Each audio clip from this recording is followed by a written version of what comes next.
મોડલિંગના કપડાં લાઇક કરવાના ટાસ્ક પૂરા કરી કમિશન આપવાની લાલચે 19 લાખથી વધુની રકમ પડાવી 3 ઠગની ધરપકડ કરતી સાયબર ક્રાઇમ પોલીસ। મોડલિંગના કપડાં લાઇક કરવાના ટાસ્ક પૂરા કરવાથી કમિશન આપવામાં આવશે તેવી લાલચ આપીને અલગ અલગ ટાસ્ક પેટે ફરિયાદી પાસેથી 19,79,550 રૂપિયા પડાવી લેનાર આરોપીઓની સુરત સાયબર સેલે ધરપકડ કરી છે। 3 આરોપી પૈકી અંકુશ નામના બેંક એકાઉન્ટને લઈ આંધ્રપ્રદેશ, છત્તીસગઢ, દિલ્હી, ગુજરાત સહિત અન્ય રાજ્યોમાં કુલ 14 ફરિયાદી છે। 3 શખ્સોની ધરપકડ કરી। સુરત સાયબર ક્રાઇમ પાસેથી મળતી માહિતી મુજબ ફરિયાદીને એક લિંક મોકલીને આરોપીઓએ મોડલિંગના કપડા પર લાઇક કરવાનો ટાસ્ક આપ્યો હતો। આ વેબસાઇટમાં રજીસ્ટ્રેશન કરાવી અલગ અલગ ટાસ્ક પેટે રૂપિયા ભરવા જણાવતા ફરિયાદીએ અલગ અલગ બેંક એકાઉન્ટમાં કુલ 19.79 લાખ રૂપિયા જમા કરાવ્યા હતા, પરંતુ તે લોકોએ પરત ફરિયાદીને કર્યા ન હતા, જેથી ફરિયાદીએ સુરત સાયબર ક્રાઇમ બ્રાન્ચમાં છેતરપિંડીની ફરિયાદ નોંધાવી હતી। અલગ અલગ શહેરોનો 14 ફરિયાદ દાખલ।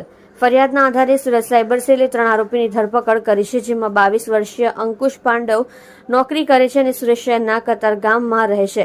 તેણે પોતાનું ફેડરલ બેંકના એકાઉન્ટમાં 5,000 રૂપિયા કમિશન લઈ અન્ય આરોપી પ્રેમને આપ્યા હતા।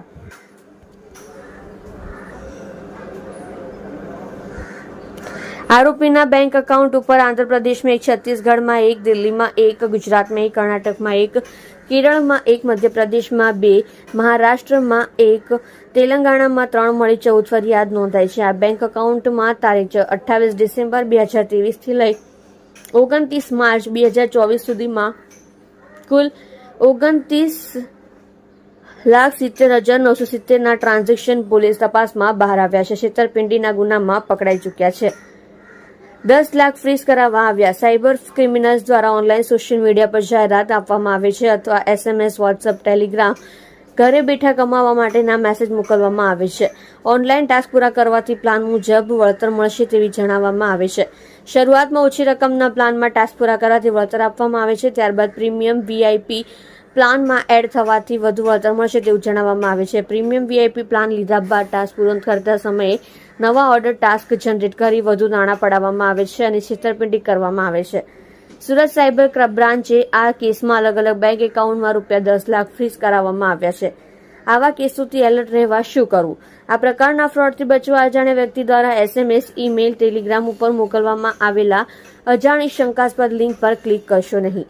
ઓનલાઈન ટાસ્ક કમ્પ્લીટ કરવાનું જણાવી ઉચ્ચ વળતર આપવામાં આવશે તેવી ભ્રામક જાહેરાતોથી સાવચેત રહેવું। આ પ્રકારના ફ્રોડથી બચવા માટે અજાણ્યા વ્યક્તિ દ્વારા અજાણી એપ્લિકેશન ડાઉનલોડ કરવા જણાવે તો એપ્લિકેશન ડાઉનલોડ કરશો નહીં। સોશિયલ મીડિયા પ્લેટફોર્મ ઉપર આવતી લોભામણી ઓફરોથી લજાશો નહીં।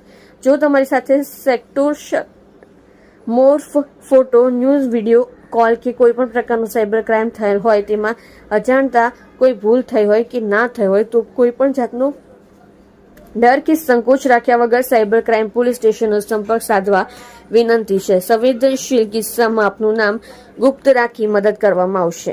સત્ય માટે હંમેશા સત્યની સાથે જોડાઈ રહો। આર સુરત ન્યૂઝ ચેનલની સાથે।